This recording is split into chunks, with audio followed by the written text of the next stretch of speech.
Okay, so there are the three. There's the father and the two sons.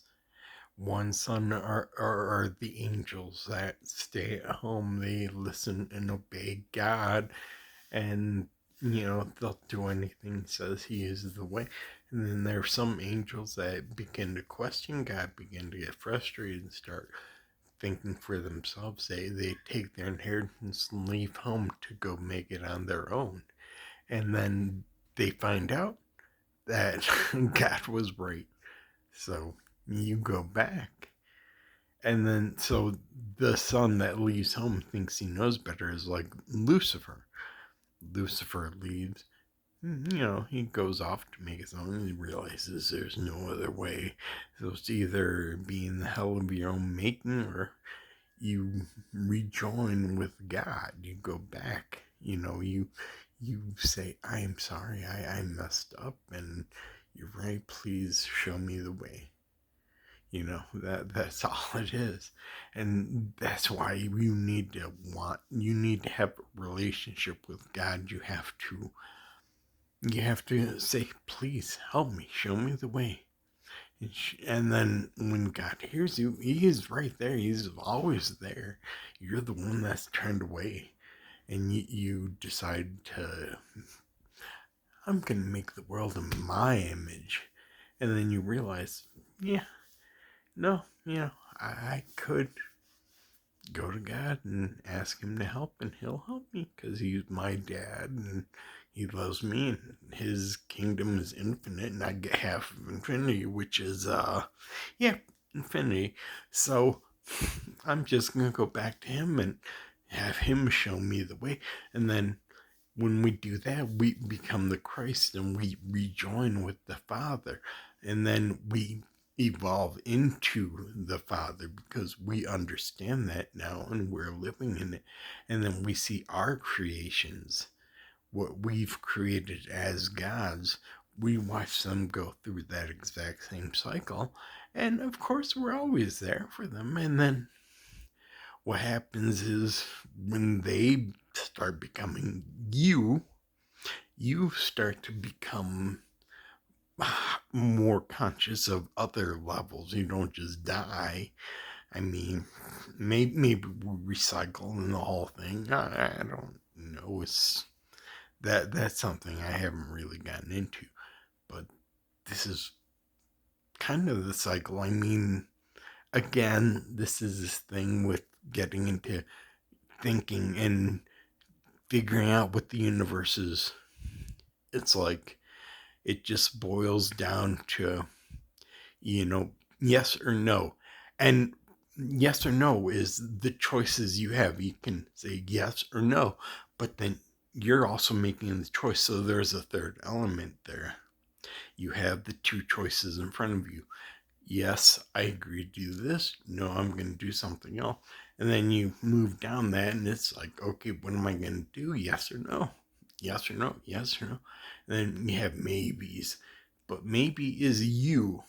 Your process is the maybe. It is not yes, no, maybe. It's yes or no. And you decide. You don't get a choice on what to choose. You get a choice on. I mean, you have to choose either or. There's no other choice. So you can either say yes to it, what's presented in front of you, what you're perceiving. You can say yes, I agree. And then, as I've talked about before, you make your vibration high enough and you keep your emotions high and good and positive. And then when you say yes to things, things will move towards your vibration and emotion. It will begin to manifest that way. So, if you're in a horrible situation, you find the one good thing and make that what you like about the day. Like, my day is horrible. Don't focus on the horrible. Focus on, oh yeah, at lunch break, I get to talk for a couple minutes. This person, they're really awesome. Man. Yeah, I look forward to that every day and just focus on the positive. Just block out the negative thoughts.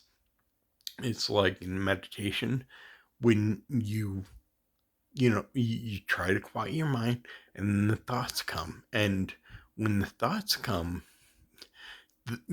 they're gonna come. You can't silence the mind until the ego learns that it cannot penetrate and it does not matter. And then you'll notice it stops.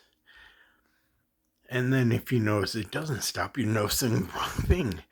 And it's a choice what you would listen to. But once you do that, then you begin to direct what emotions you allow yourself to feel during the day. I mean, being angry is a choice. Being happy is a choice. Choose what makes you happy. Keep your vibration happy, and then keep your focus on the good things that happen to you. So feel happy and focus on the good things, and more of those good things will present, and that feeling will begin to multiply within the universe and reflect back to you. But anyhow, like I'm saying, that's part of the training. That's something you learn when you start allowing God to flow through you, when you ask Him to help you. Please help me, whatever you want to think God is. If you want to think it's a computer simulation, who's running the computer? I don't know, but be positive. I mean, there's a way the algorithm works. It's an algorithm, basically. You focus on something and you engage with it, and you will get more of that from the algorithm. The things you engage with, you'll get more of that. The things you focus on, you get more of that. Look at the things you want to feel in your life. That is what will happen. Think about the things you want in your life. If you focus on war, if you focus on anger, if you focus on hate, that's what you get. It's so simple, it's hard. But we're coming up on about 10 minutes, I think, so I'm going to go ahead and pause this. If anybody has any questions, please, reach out to me somehow. Leave a comment here. I'll try to read everything. But I will see you next time I have something to say or questions to answer. Love and light to everyone. Thank you.